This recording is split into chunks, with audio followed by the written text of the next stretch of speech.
It's so nice to see you. मैं हाथ से मिल ठीक ठाक हो, सेहत भी अच्छी है। मुझे खुदा का नहीं बैठो बैठो बैठो।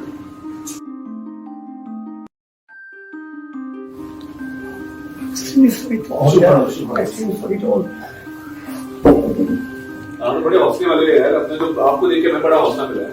नहीं बड़ा कि मैं आप साथ में रहूं। मैंने तो पहले दिन आपकी वीडियो देखी, Because लगाई, मुझे तो बड़ा मतलब वो दुख भी हुआ। और The fact is that I have done MBA. I am business graduate. I'm from IIT Karachi. मैं फौरी तौर पे उसको लड़के को कहा, मैंने कहा रास्ता करो और बुलाओ, तो बल्कि मैं उसको बाद में डांटा, मैंने कहा यार इतने दिन हो गए हैं, उन्होंने वीडियो भी लगा दी, तुमने रास्ता क्यों नहीं किया है? उन्होंने पहली बात वो कह रहे थे कि हम आएंगे। ये मोमेंट्स अगर मैं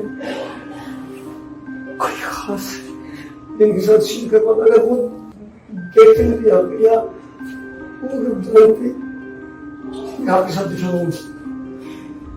मैं तो बड़ा छोटा था, तो क्या कर रहे, क्या होगा सर नहीं, ये आपका बड़ापन है, ये अल्फाज ही आपका बड़ापन है, लेकिन मैं sir like I had to collapse. उसके बाद इस तरह मेरा बिल्डअप होना, क्या मैं आपके साथ दिखाऊं, दैट्स आई कैन एक्सप्लेन। मैंने देखा आपकी MBA की डिग्री और जो हालात देखे, मैं तो हिल के इधर रह गया। बड़ा IB की डिग्री चलो ठीक है, लेकिन उसके बाद काफी सारी और अचीवमेंट्स रही कि मुझे एक वफादार हमसफर मिलना, हालात इस तरह बिगड़ना